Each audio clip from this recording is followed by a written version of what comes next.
So this past weekend, I had the honor and privilege of having my film Lilith in the New Jersey Horror Film Festival. And, well,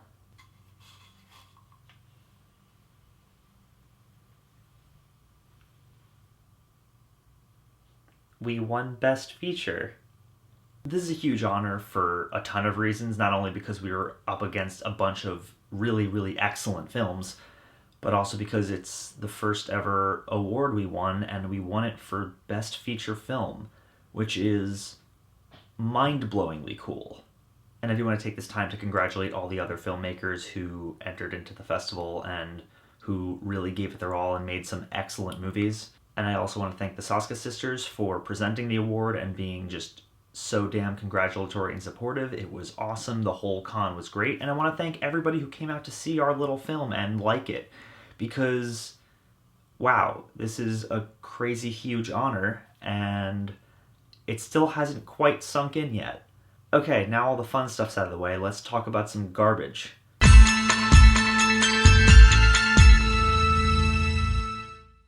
The outer layer of your skin is aging and dying at an extreme rate.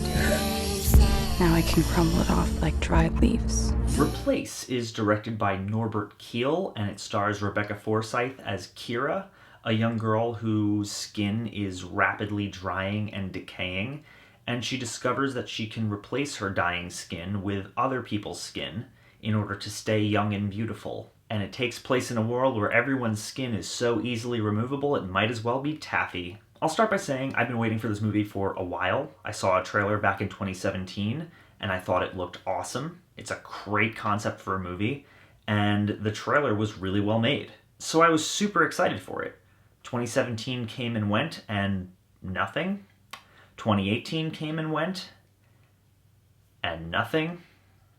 2019 came, and suddenly it just dropped on VOD with no advertising or any news whatsoever. And I watched it, and now I understand why. To say that Replace was a disappointment is an understatement, because this movie didn't disappoint me, it made me actively angry. Replace fucking sucked, guys. On a technical level, on a story level, on every level. This movie is just absolute trash. Let me start with the one good note first, and then I'll just gradually devolve into insanity. Rebecca Forsyth is doing everything she can to save this movie. Her performance is the only noteworthy positive in the entire film. But goddamn, she has nothing to work with at all. What do we know about Kira? Nothing. She's got dry skin and she's sad about it, and she's scared of getting old. So she just goes straight to murder.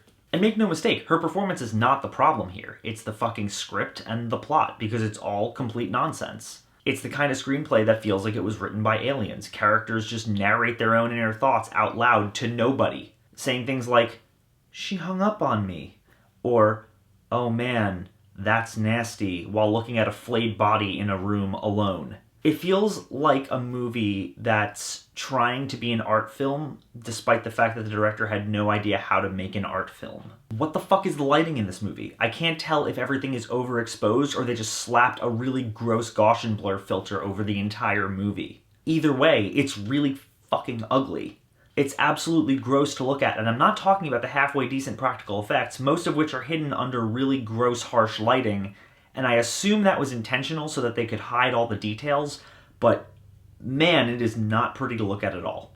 The first hour of this movie is so painfully repetitive that I honestly considered fast-forwarding through it, because it's just the same thing over and over. Kira gets a patch of dry skin. She kills somebody to put their skin on her dry skin so she has new fresh skin.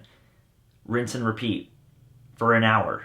Make no mistake, the sci-fi twist it takes in the back half is also garbage, but it's at least a nice break from the monotony, because finally something is happening in this story. It's still not good in the slightest, though. The only good thing to come out of it is a wonderfully silly, over-the-top performance from Barbara Crampton, who is once again bringing her A-game to a movie that does not deserve it. Now let's talk about the elephant in the room. You know when people are talking about the male gaze in movies? This is the movie that they're talking about. I seriously feel like this director just wanted an excuse to film naked women in bright neon lighting, because the script is nonsense, the plot is ridiculous, the themes are non-existent, The movie itself is just fucking trash and honestly comes across more like a fetish film than anything else. The amount of topless scenes in this movie get to a point where it almost becomes comical, and then it goes beyond that point into pure exploitative fetishistic levels, which, if the movie was self-aware, would have been fine. But it's clear that this movie is so far up its own ass that it's trying to masquerade as art. I'm done talking about this bullshit, guys. Replace is the most disappointing movie I've seen in a long time. It's a fucking garbage fire. It's messy, it's ugly, it's repetitive, it's shallow, and honestly it feels more like a misogynistic fetish film than any semblance of real filmmaking. Don't see it. As always, guys, thank you so much for watching. If you like this channel and you want to see more, click down there. Like, comment, subscribe. If you want to see me watch more garbage like this, consider donating to my Patreon. The link is down in the description. I would really appreciate it. You could be like all these cool people right here. We've got a bunch of cool reward tiers for you all to explore. I would appreciate it a lot. It helps me make new, better quality content for you all to enjoy. Even $1 would help. But even if you don't, thank you so much for watching anyway, and I'll see you all very soon.